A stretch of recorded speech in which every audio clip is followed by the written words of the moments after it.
We are following breaking news right now related to music mogul Sean Diddy Combs. Major new allegations today of sexual assault and exploitation by Combs. For the first time, we are hearing about victims who say they were minors when they were allegedly assaulted by the music star. The youngest allegedly just 9 years old. The complaint alleges in part that defendant Combs and another defendant committed a, quote, violation of New York City Victims of Gender-Motivated Violence Protection Act by viciously and violently forcing sexual contact, oral sex, and sexual intercourse on the plaintiff. Wherever he is, his resolve is the same. He believes he's innocent. I believe he's innocent. And we're going to fight this case with all of our might until we don't have to fight any longer. Some of the hardest parts of this pain are the shame and the guilt I have experienced that plays a negative part in my day-to-day ability to function properly. And they usually do not indict someone, especially someone of this kind of public magnitude, without having all their ducks already lined up. So I imagine it is a very serious case.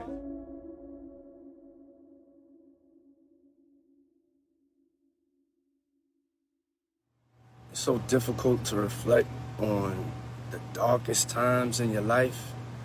Sometimes you gotta do that. I was up. I mean, I hit rock bottom. In November 2023, the singer Cassie, real name Cassandra Ventura, filed an explosive federal lawsuit against her former partner Sean Diddy Combs, claiming he had been physically and sexually abusive throughout their relationship. The complaint alleged that Combs' abuse ranged from beating Ventura and forcing her to have sex with other men to raping her at her home in 2018. The rapper settled the lawsuit within a day. But it didn't end there. This was a situation that the rapper couldn't simply buy his way out of. Since then, over 24 men and women have sued Combs, accusing him of a wide range of abusive behavior including sexual harassment, rape, non-consensual pornography, and sex trafficking. The situation escalated in March when federal agents raided Combs' properties in Miami and Los Angeles. And then on September 16th, federal agents arrested Combs at a Manhattan hotel following a grand jury indictment. The music mogul was charged with racketeering and sex trafficking, to which he pleaded not guilty. A judge ruled that he be held without bail until trial. Sure you want to do that? Sure you want to do that? Following the raids, Combs' lawyer Aaron Dyer maintained that his client is innocent and will continue to fight every single day to clear his name. The music mogul even took matters into his own hands, turning to Instagram to deny all of his accusers' allegations. I have sat silently and watched people try to assassinate my character, destroy my reputation and my legacy, he said in December. Sickening allegations have been made against me by individuals looking for a quick payday. Let me be absolutely clear. I did not do any of the awful things being alleged. However, anyone's doubts about the hip-hop mogul's guilt were swiftly diminished in May, when CNN published graphic security footage showing Combs assaulting Ventura in a hotel back in 2016. Viewer warning for content displaying domestic violence. New surveillance footage obtained exclusively by CNN appears to corroborate some of the allegations of abuse against music mogul Sean Diddy Combs. The video, captured on multiple cameras, shows Combs assaulting his then-girlfriend, Cassie Ventura, in a hallway at a Los Angeles hotel in March 2016. A lawsuit filed by Ventura in November last year and settled the next day referenced actions that seem to match those seen in this video. According to the complaint, Combs became extremely intoxicated and punched Miss Ventura in the face, giving her a black eye, which, according to the lawsuit, prompted Ventura to try and leave the hotel room. The surveillance video begins as she enters the hallway. The complaint says, as she exited, Mr. Combs awoke and began screaming at Miss Ventura. He followed her into the hallway of the hotel while yelling at her. The complaint goes on to say, he grabbed at her and then took glass vases in the hallway and threw them at her. The video lines up closely with the allegations in Cassie's suit, further cementing her claims and diminishing any doubts that may have been left in the public's mind about whether or not she was telling the truth. So often, survivors of domestic abuse aren't believed until physical evidence is provided. Hey, brother love, brother love. And just like that, the reputation of one of hip-hop's music moguls was destroyed. Social media was littered with jokes about baby oil and think pieces about how one man was able to get away with abuse for so long without getting caught. Was it his wealth? His power? Who else knew about what was going on and chose to stay silent? Come on, give us some love, Diddy. A magnifying glass was placed on all of the celebrities and staff who had associated closely with Diddy over the years as people began to question just how innocent they could have been. Was this all just one big open Hollywood secret? But in order for us to truly understand how Diddy was able to get away with his crimes for so long, we have to go back. Way back to the 90s when Sean Combs was not yet the superstar rapper and producer he is today, but was just a kid from Mount Vernon trying to make it big. By whatever means necessary. Savage! I'm a savage! Oh! I'm a savage! Whatever I want, I'm going to get! Whatever I want, I have to get!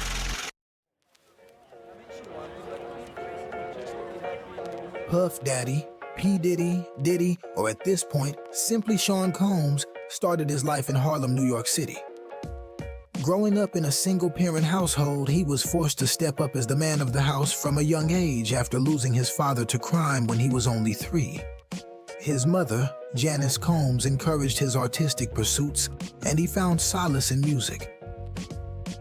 After dropping out from Howard University, Diddy began his career by becoming an intern at Uptown Records, one of the oldest and more prominent hip-hop labels with a roster including artists such as Mary J. Blige, Heavy D and the Boys, and of course, the notorious B.I.G. It's the one and only Biggie Smalls, doing his thing in the rap world, that's right, baby. He swiftly rose up in the ranks of the company, eventually becoming vice president while simultaneously making a ton of industry connections. But this abruptly came to an end when he was fired by the company's CEO, Andre Harrell, for seemingly becoming too big for his boots. In an interview with Oprah, Diddy said that the reason he lost his job was because he didn't understand protocol or workplace politics, and there can't be 2 kings in one castle. But this wasn't enough to stop a young Sean Combs. If anything, it motivated him to become his own boss. And in 1993, just weeks after losing his old job, Diddy formed the label Bad Boy Records, with one of the first people he signed being the notorious B.I.G., aka Biggie. This was a huge blow to Uptown Records given the massive success of Biggie's critically acclaimed debut album, Ready to Die, in 1994. Diddy's career and reputation as a record executive and producer continued to grow during the early to mid-90s, working with artists such as Mariah Carey, Mace, TLC, Aretha Franklin, and so many others. His stamp on the music industry during this era was undeniable.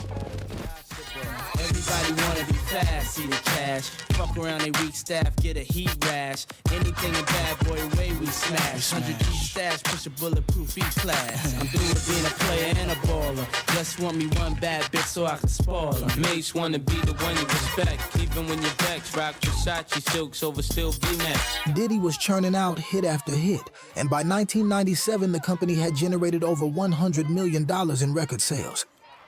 But whilst things were going well for the growing star, this was also when he began to run into some of his legal issues.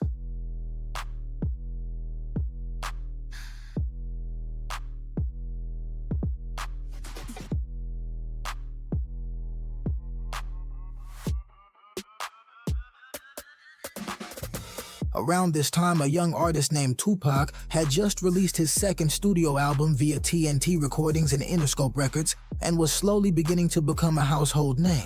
Yeah, I like to think I'm revolutionary. Tupac and Biggie eventually went on to become friends, frequently being seen together on stage and at events.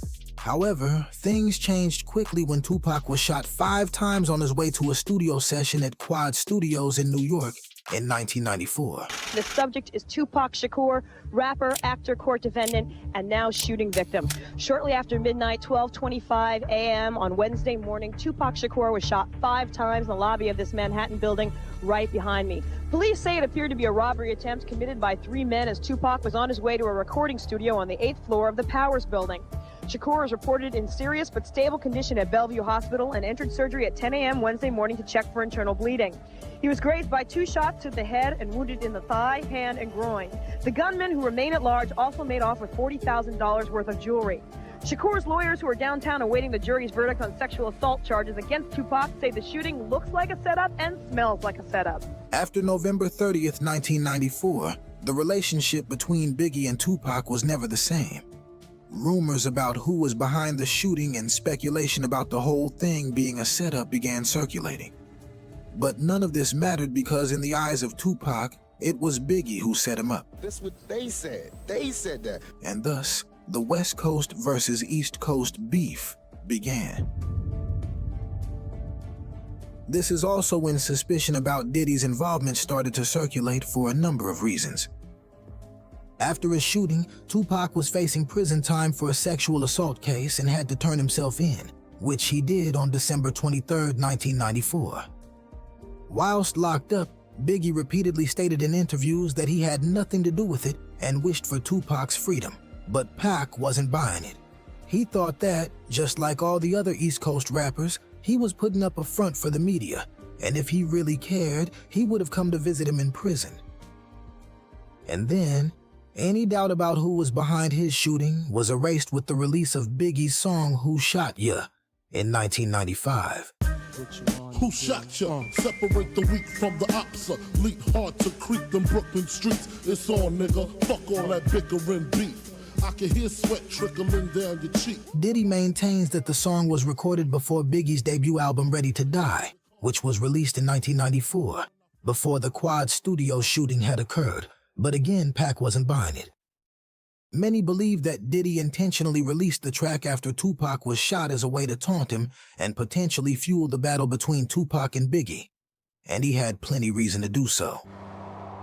Prior to the shooting, Diddy had unresolved issues with the co-founder and CEO of Death Row Records, the label that Tupac was signed to, Suge Knight. I'd like to tell Tupac keep his guards up. We ride with him.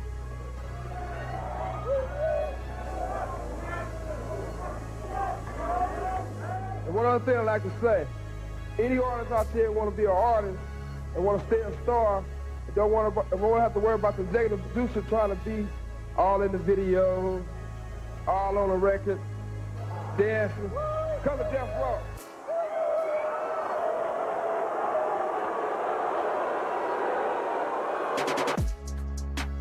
The date is September 23rd, 1995, and the record producer Jermaine Dupri is throwing a party to celebrate his birthday in Atlanta, inviting all of his celebrity friends, including both Diddy and Suge Knight.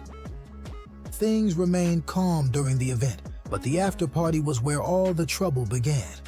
A common occurrence that seems to happen when Diddy's around. Suge Knight arrived at the Platinum House nightclub with only one person, his friend Big Jake, who also happened to be an OG Blood member. Diddy was surrounded by an entourage filled with a lot of street guys with gang affiliations, one notably being Anthony Wolf Jones, who was known to be Diddy's right-hand man and also a member of the Crips. According to an off-duty Fulton County sheriff by the name of Chris Howard, who was working as security that night, Diddy and Suge inevitably ended up getting into a heated confrontation, resulting in both parties being asked to leave the club. In an attempt to avoid the altercation getting any worse outside, Suge's party was asked to remain inside whilst Diddy's entourage cleared out. But of course, things only got worse once they hit the streets. As Howard recalled, "I told Suge, okay, coast is clear," and we walked outside and got into the limo. His partner was just about ready to get into the limo when all of a sudden Puffy's guys came from around the corner and one of them had a gun. "I chased the guy with the gun around the corner," Howard said. He handed the gun off to another guy. It was a .45. By the time I got back out front, that's when the guy took a shot at Suge's partner. He shot him 2 or 3 times. Howard said he had drawn his weapon but couldn't fire because a crowd had gathered outside the club. He said he saw the shooter jump into a car carrying Cobb's associates. I couldn't see who was driving, but all the guys who were with Puffy ran to the car when the shooting took place, Howard said. Then the shooter jumped in and they drove off. 15 minutes later, the police arrived, but by that point, the shooter was nowhere to be found and no weapon was ever recovered. The victim, Jake Robles, also known as Big Jake, died in the hospital a few weeks later. A lot of speculation followed that night over who actually shot Big Jake, but Jermaine Dupri and many others believed it was Wolf who took the fatal shot. This was the night that officially turned a competition in hip-hop to a full-blown beef. With Bloods and Crips now involved in the beef, things turned violent quickly, and over the following year, a lot of blood was shed, including the blood of the superstar of death row, Tupac, and eventually the legendary Notorious B.I.G.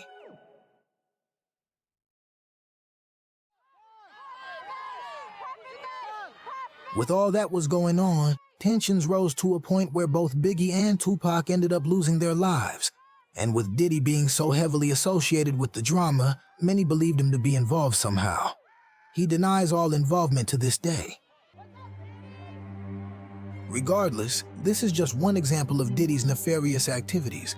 If we delve even further into his past, we begin to see a pattern of violence. For example, in 1999, Diddy caught his first assault charge following the accidental release of a Nas music video for the song Hate Me Now.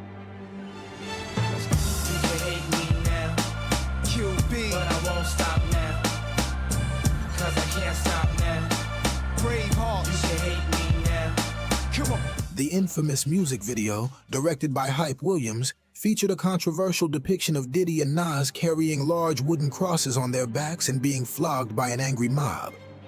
The full video remained buried for 20 years until 2022 when a user named Hip Hop VCR posted the entire music video on Patreon, and as expected, the reception was widely negative. Diddy, having been raised in the Catholic Church, had a chat with his priest before the release of the video and decided he no longer wanted his crucifixion scene included. However, by the time he came to that decision, it was already too late. Large sums of money had been spent, and Steve Stout, Nas's manager, was reluctant to make the change, especially given the fact that the crucifixion scene was Diddy's idea in the first place.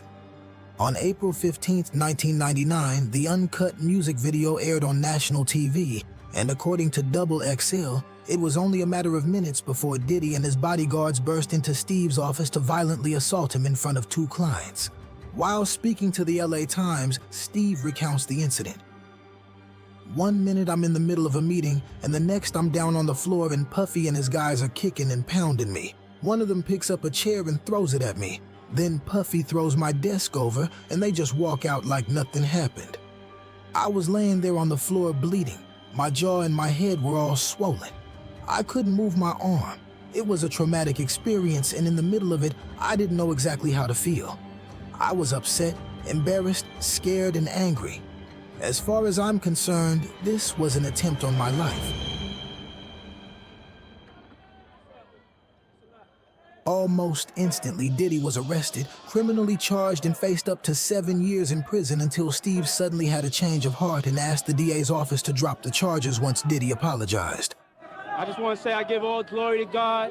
And if that wasn't enough, one of the most high-profile controversies involving P. Diddy was the 1999 shooting at Club New York.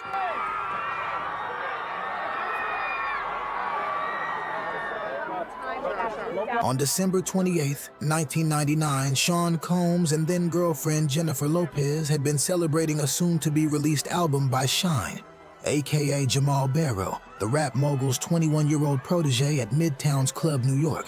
September 26th, album coming out. Number 8 on Jams right now. Request that so I can be number 1, all right? They were leaving when Combs, carrying a bottle of champagne, accidentally jostled one of the club's patrons, knocking a drink out of his hand. The man, Matthew Allen, a street tough known as Scar, responded with a shove. Things escalated. One of Allen's companions allegedly threw a stack of money in Combs' face, and shots were fired, leaving 3 people injured. Combs and Lopez were arrested fleeing the scene in a Lincoln Navigator with a gun in the trunk. J-Lo was quickly absolved, and although witnesses said they'd seen Combs with the weapon, and his driver testified that his boss had bribed him to claim ownership, his legal team, including Johnny Cochran, created enough doubt that Combs was acquitted too. I don't know if you know this judge, but this person, Jennifer Lopez, is a very famous actress. One lawyer pointed out, to think Mr. Combs is walking around with her with a loaded gun. It's so ridiculous that it stretches the imagination. In the end, it was Shine who served almost 9 years for assault, gun possession, and reckless endangerment, though he did so angrily, claiming Combs had sold him out to save his own skin. After his acquittal, Combs changed his nickname to P. Diddy in hopes of putting the past behind him, but the case still casts a shadow over his reputation to this day. Classic, classic. Stay classic. This was just another example of Diddy's involvement in shady situations. It seems that his abusive past has always been one of the industry's worst-kept secrets. And it's important to note here just how popular and powerful Diddy was becoming at this point. Following the tragic murder of the notorious B.I.G., Diddy's tribute single, I'll Be Missing You, featuring Faith Evans, debuted at #1 on the Billboard Hot 100 and remained in the #1 spot for an astounding 11 weeks, as well as topping charts around the world. Diddy's mainstream celebrity status continued growing with the release of his debut album, No Way Out, which sold 3.4 million physical copies in the United States alone, going platinum. He even managed to earn 5 Grammy nominations for this album in 1997, going on to win for Best Rap Album. In 1998, he created the Sean John clothing line that later became a cultural phenomenon. From there, he dipped into fragrances, alcohol, and even set up a media company, becoming the host of multiple reality shows where he would discover new talent and make people stars. Diddy was hanging out with all the hottest celebs, from Kanye West to Donald Trump and Martha Stewart. By now, he was rich, filthy rich. It's estimated that he has more than $800 million in valuation of property and assets. And according to a Business Insider, Diddy's record label brought in about $130 million annually in its prime. It's safe to say that his lifestyle was nothing short of lavish, and with all of his fame and wealth, he became known for putting on some of the most extravagant parties for his celebrity friends. But once the main party had ended and the majority of the guests had gone home, this is allegedly where the more obscene activities would begin, better known as freak-offs. During these freak-offs, another side of Combs would come out, and it was only a matter of time before the true Diddy was exposed for the world to see.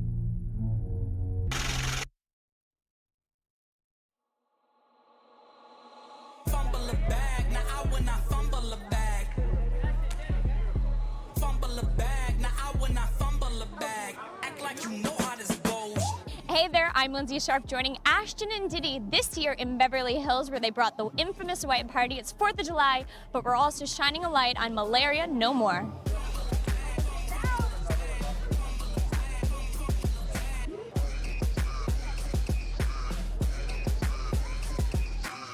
A Sean Diddy Combs party invitation was once the ultimate Hollywood pass, with guest lists featuring A-listers like Justin Bieber, Mariah Carey, Paris Hilton, and Jennifer Lopez.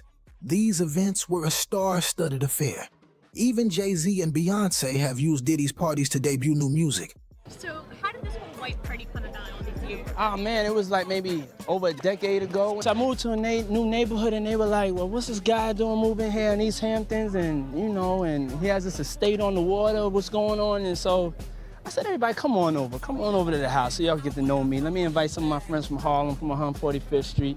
Let me mix y'all together so y'all know you ain't got nothing to be afraid of. You ain't got to hold your pocketbooks tight or nothing when I'm jogging in the neighborhood. And you know, then it was history. Everybody became friends, and a lot of people, really kept friendships from that. It was something that I just did every summer, you know, in the Hamptons, and I took it overseas to Sandro Pay, and then I brought it here to LA, and you know. Now, why did you decide to bring it to LA this time around?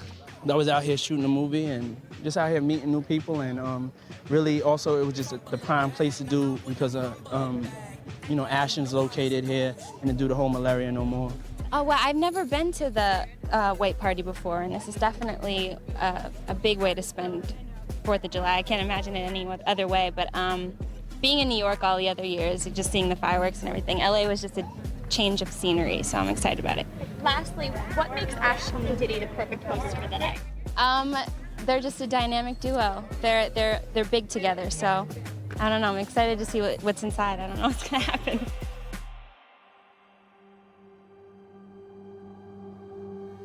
In the Los Angeles area, the rapper lived on what has become known as Beverly Hills' most expensive street. The high fences allow celebrities to hide from prying eyes, and Hugh Hefner's Playboy Mansion sits only a few doors down. Diddy's mansion in Beverly Hills was one of several venues he used to host his annual White Party, a flagship event which he held from 1998 to 2009. He began the parties in New York's exclusive Hamptons area with a strict all-white dress code, bringing together East Hampton's old money elite and the rising stars of hip-hop. Mr. Combs once described the parties as a way to break down racial and generational barriers. But the hottest party of the year was a facade that allowed sinister conduct, according to recent lawsuits. In a lawsuit, a man, who was 16 years old at the time, described the thrill of getting to attend Mr. Combs' first white party in 1998. Walking into the Hamptons mansion, he saw celebrities and entertainment executives left and right. In the lawsuit, he said he believed the party could open doors to a music career. He said he was on his way to the bathroom when he ran into the rapper. They started talking and then moved to another, more private area. That's when Mr. Combs said the teen had the right look and he could turn anyone into a star, the lawsuit states. Then things took a dark turn. Mr. Combs abruptly ordered the then teenage boy to drop his pants so that Mr. Combs could examine and touch him, the lawsuit alleges. According to the lawsuit, Mr. Combs said it was a rite of passage and the route to becoming a star. It also claims that he said it was a way for him to prove himself, asking the teen, "Don't you want to break into the business?" As more and more people come out with claims against Mr. Combs, the internet has begun to draw links between some of the recent allegations and what some would describe as suspicious relationships with a couple well-known artists who were frequently around Diddy in the earlier stages of their careers. That's why I don't be going to them puffy parties. They can hug you from the front and the back at the same time. What are you talking about? P. Diddy be wanting the body, and you gotta tell him no. You got to tell him no. In August 2016, R&B legend Usher appeared on The Howard Stern Show, where he described some of his earliest years in the music industry. At just 15, Usher was already collaborating with established executive Sean Combs, who was happy to co-produce the young artist's self-titled album in 1994. But this didn't simply end as a business relationship. It seems that the pair seemed to get very close, as Usher told Howard that he lived with the mogul for up to a year without his parents even knowing. Diddy introduced Usher to an entirely new world, he said, one that was wildly inappropriate for someone who was as young as Usher was at the time. Remember, Usher was just a teenager and Diddy was well into his 20s. In the 90s, do you understand what that's like? Puffy's place was like just filled with chicks and orgying like nonstop, right? No, not really. Come on. But hey, it was curious. I got a chance to see some things. Yeah, but you were 13. What were you seeing? I went there to see the lifestyle. Right. And I saw it. In fact, in a 2004 interview with Rolling Stone, Usher revealed that Diddy had shown him a totally different set of things, specifically when it came to sex. Girls were always around, Usher explained. You'd open a door and see somebody doing it, or several people in a room having an orgy. You never knew what was going to happen. Fast forward 12 years and Usher's testimony hasn't changed a bit. It was during this interview that Usher confirmed once more that he got a chance to see some interesting things whilst living under Diddy's roof. And despite being a child, he was exposed to an explicit lifestyle he couldn't understand. Finally, Howard asks if he'd ever send his own kids to Puffy Flavor Camp, and Usher's immediate response to this question tells us all we really need to know. You're a dad now. Would you ever send your kid to Puffy Camp? Hell no. But it wasn't just these videos that were re-emerging in the public psyche. A couple YouTube videos featuring a 15-year-old Justin Bieber was suddenly making rounds on the internet in light of Diddy's recent allegations. Originally posted in November 2009, right as Justin was becoming a global superstar, the 2-minute video has generated headlines again, mainly due to it being such an uncomfortable watch. Titled Justin Bieber's 48 Hours with Diddy, the first 30 seconds feature Diddy gifting the young pop star a brand new Lamborghini and promises Justin that in a year, when he turns 16, this car is all his, and when he turns 18, the giant mansion behind them is his too. Justin asks him where they're going, and when Diddy asks him where he wants to go, that's when it gets slightly more awkward.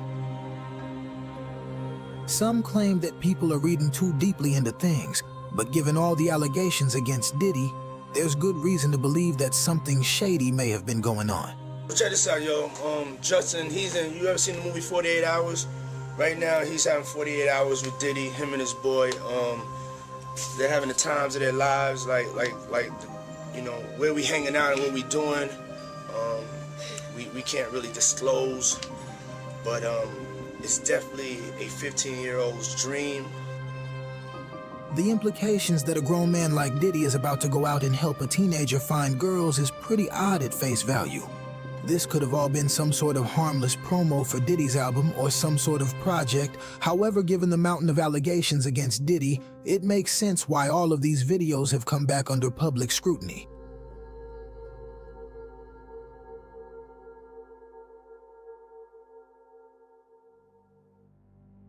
"2024 has been a harrowing year for Sean Combs. 2 years ago, the rap musician and mogul threw a lavish 53rd birthday party at his $61 million mansion in Beverly Hills. A host of stars lined up to toast his career, with a guest list that included Travis Scott, Mary J. Blige, Chris Brown, and Machine Gun Kelly. Fast forward to 2024, and his career is on the ropes. In a case filed in New York, the star has been accused of kidnapping, drugging, and coercing women into sexual activities, sometimes through the use of firearms and threats of violence. The same Los Angeles mansion that hosted his birthday party was raided by police in March. There, officers seized supplies that they say were intended for use in orgies known as freak-offs, including drugs and more than 1,000 bottles of baby oil. Mr. Combs has denied all the charges, entering a not guilty plea on Tuesday, the 17th of September. The federal government is very deliberate in when they bring criminal charges. And for them to be executing this warrant now, I imagine this investigation has been going on for months or longer. And they usually do not indict someone, especially someone of this kind of public magnitude, without having all their ducks already lined up. So I imagine it is a very serious case. The court case comes after a year in which the musician has faced lawsuits from a number of women. Let's rewind to see where his current court situations began.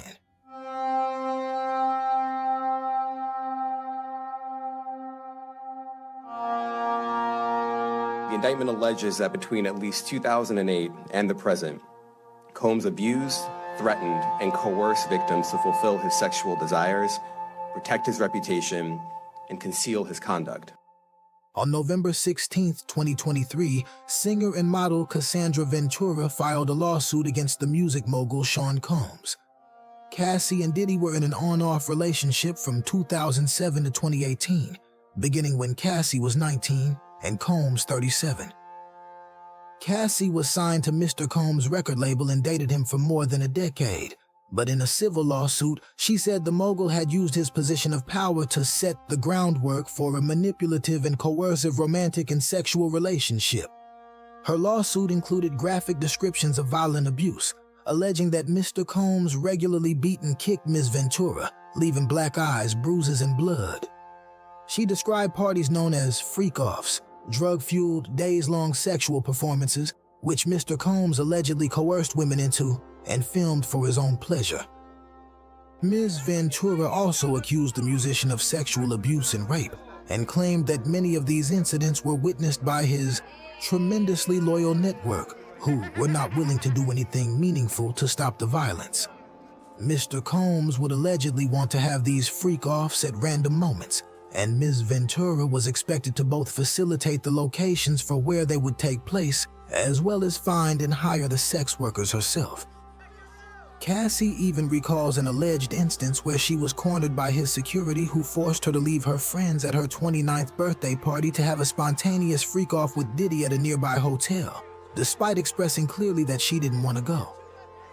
When the couple then returned from the freak-off, Diddy, still intoxicated, allegedly grabbed one of Cassie's friends like a child and dangled the friend over the balcony of the 17th floor hotel suite.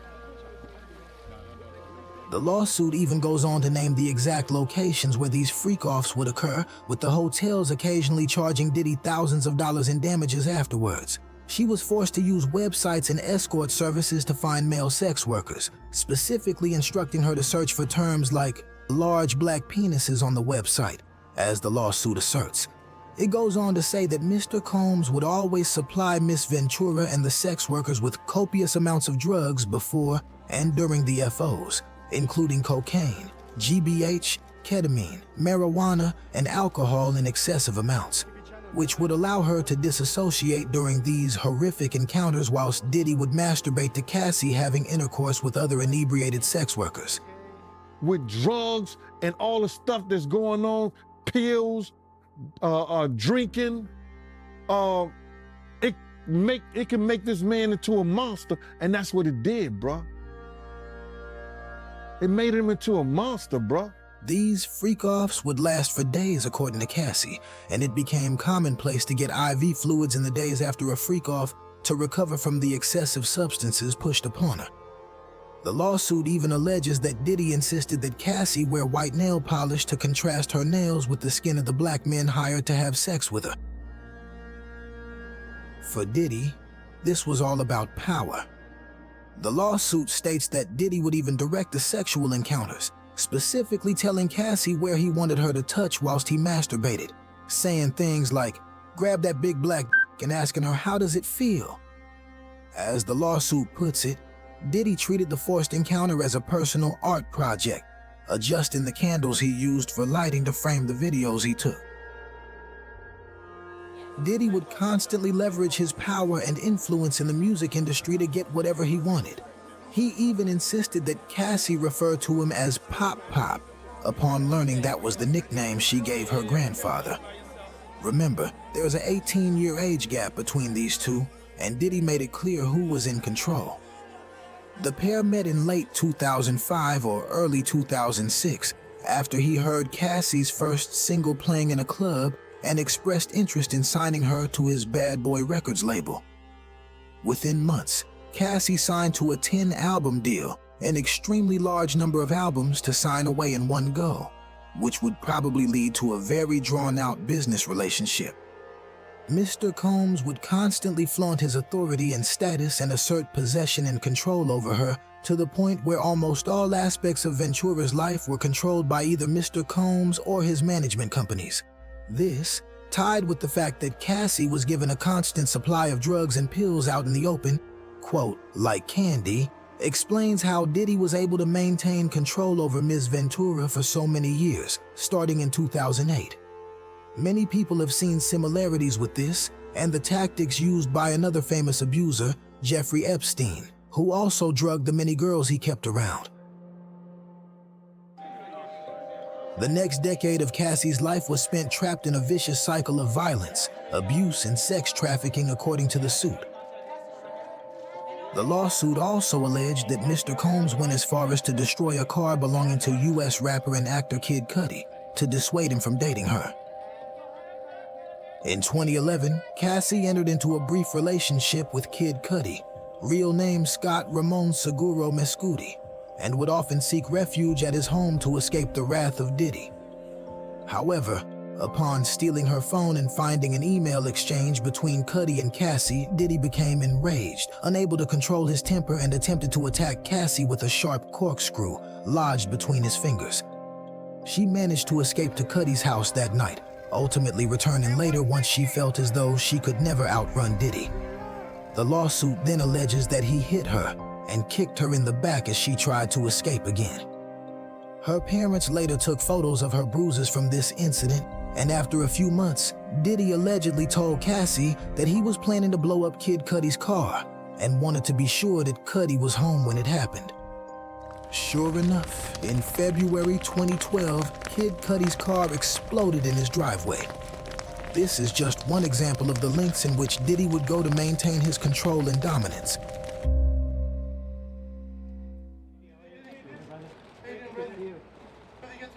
Cassie and Combs mutually agreed to settle the case on November 17, 2023. 4 days after filing her lawsuit, Cassie asked the court to dismiss her entire case with prejudice, which meant that her claims could not be filed again. Speculation over why they settled so quickly dominated the news over the following weeks. Was she paid off? Why didn't he want to face her in court? Was this an admission of guilt?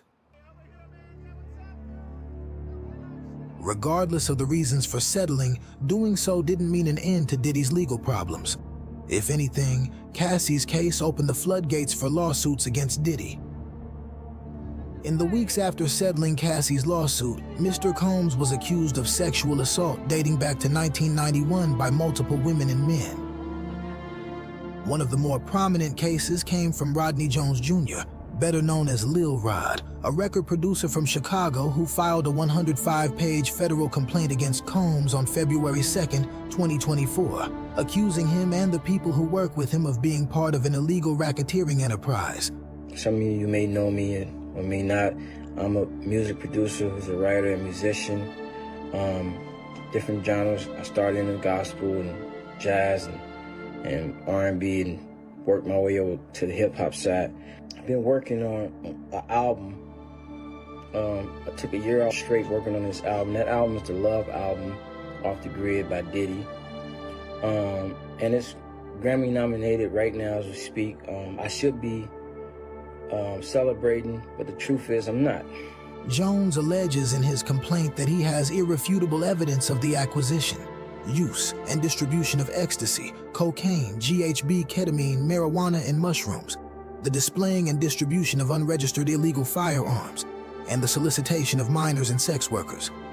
According to Jones, as he alleges in the complaint, Combs reached out to Jones in 2022 to help him produce songs, but Jones claims the work Combs required of him went far beyond producing music. He claims in the lawsuit that he was tasked with procuring drugs and soliciting sex workers to perform sex acts to the pleasure of Mr. Combs. Jones alleges that Combs also required him to tape these sex acts, and that Combs would often threaten to inflict bodily harm on him if he did not comply with his demands. Jones alleged in his complaint that Combs kept specific bottles of alcohol designated for females on hand, and according to Mr. Jones, Mr. Combs forced all the women to drink Lace de Leon liquor. Upon information and belief, Mr. Combs laced the liquor with ecstasy, the lawsuit claims. He also accuses Combs of sexual harassment and assault for allegedly grabbing him without his consent and forcing him to work while Combs paraded around naked. He also alleges that Combs once left him alone in a makeshift studio on a yacht with Cuba Gooding Jr., who he said then began touching, groping, and fondling his upper thighs near his groin. He said Gooding did not stop until he forcibly pushed him away.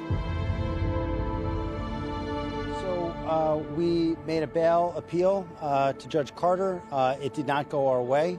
The fight continues. We're not giving up by a long shot. I told Mr. Combs I'm going to try and get his case to trial as quickly as possible. He's ready. He's focused. He has been ready to defend this case since he first found out about this case. Nothing has changed from his perspective.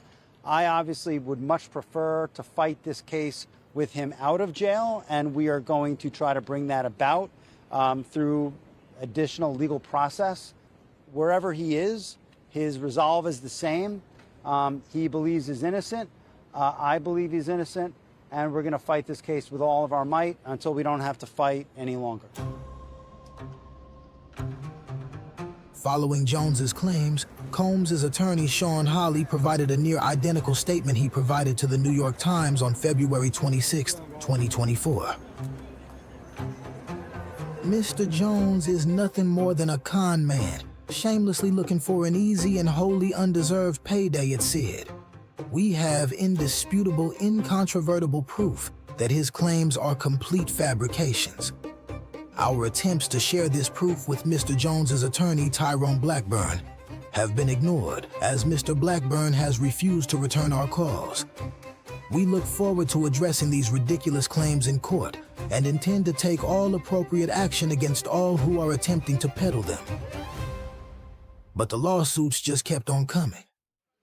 On December 2nd, 2023, an anonymous lawsuit was filed against Diddy in federal court in Manhattan. Doe alleges that she was gang raped and sex trafficked by Combs and former president of Bad Boys Records Harve Pierre when she was only 17 and in the 11th grade. She alleges she met Pierre in a lounge in Detroit, and he told her he was best friends with Combs. Doe claims Combs convinced her to accompany Pierre and a third assailant on a private jet to come to his studio in New York City. She claims she agreed and boarded a jet that flew to Teterboro, New Jersey, and was taken to Combs' studio. She alleges that, once there, Combs and his associates, including Pierre, plied her with drugs and alcohol, and alleges she was subsequently gang raped at the studio by Combs, Pierre, and a third assailant. Her complaint states that while Mr. Combs was raping Miss Doe, he complained that he could not get off unless she pinched his nipples as hard as she could, and that Combs then allegedly watched as the third assailant raped her while she told him to stop. After third assailant was finished, Mr. Pierre took his turn at raping Miss Doe and then violently forced her to give him oral sex, during which Miss Doe was choking and struggling to breathe, according to the complaint.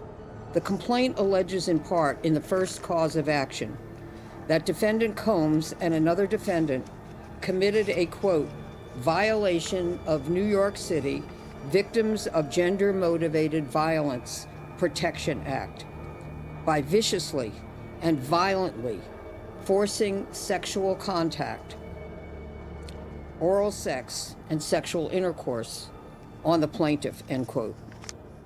The lawsuit also alleges that, quote, defendant Combs and another defendant published and/or disseminated the videos without plaintiff's knowledge or consent.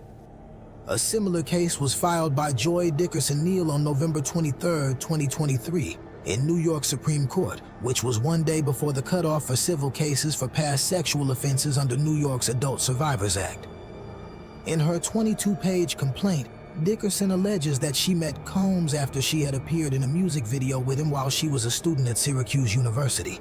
She claims she later agreed to go out to dinner with him on January 3, 1991, while on school break. During their date, Dickerson alleged that Combs intentionally drugged her. She accused Combs of sexually assaulting her and video recording the sexual assault, according to her complaint. Days later, a male friend allegedly revealed to her that he, along with other men, had viewed the sex tape. She asked her friend who had seen the tape, and her friend allegedly told her everyone. Dickerson claims from that point her life went into a tailspin, and after returning to college, she had to be admitted to the hospital for severe depression and suicidal ideation. Dickerson claims she has suffered a lifetime of injuries from being drugged, sexually assaulted, and abused. The internal pain after being sexually assaulted has been incredibly deep and hard to put into words.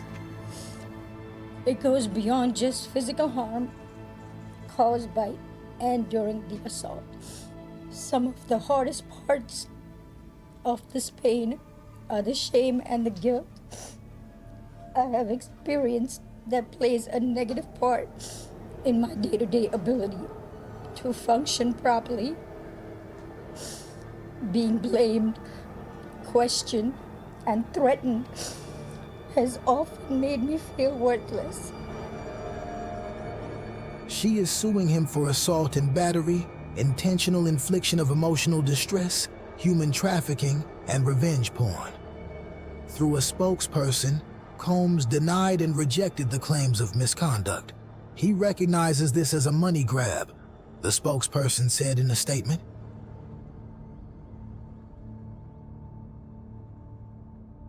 About your own style, you're well known for your style. You look fantastic. Thank you. I mean, your style has evolved too. Yeah, I think my style has evolved. but also at the same time, it's important that I do make an announcement that there has been a lot of swagger jacking of my style. Yes. Another lawsuit comes from someone who used to work directly with the music mogul. Dawn Richard, who was a member in two of Combs's musical groups, Danity Kane and then Diddy Dirty Money, filed a 55-page lawsuit against Combs in Manhattan's federal court, saying she personally witnessed Combs assault his then-girlfriend Cassie Ventura. Richard's suit claims that his abuse included choking and strangling Miss Ventura, striking her with his hands and with objects, slapping her, punching her and throwing items at her, including a scalding hot pan. Richard also describes trying to help Ventura, and Combs threatening her life in return. Richard's lawsuit alleges that Combs regularly hurled objects in fits of rage, including mobile phones, laptops, food, and studio equipment at people. Richard says she also saw Kim Porter, the mother of 3 of Combs's children, leave the recording studio in 2005 in tears and with visible facial injuries. Richard claims she was present when Combs had a party and that dozens of girls, some of whom appeared to be underage, were given drugs and alcohol, and that even though many of them appeared lethargic or passed out, Mr. Combs and his guests performed sexual acts on them, according to her complaint. Richard's lawsuit states that Mr. Combs repeatedly said things like, "This is a buffet. Enjoy yourselves. This is what we do. This is how we party." Richard says she was concerned for her safety, was subjected to gender-motivated violence, and was sexually harassed and assaulted by Combs. She is suing Combs for sex trafficking, sexual assault, sexual battery, and false imprisonment, among other claims, and is demanding a jury trial.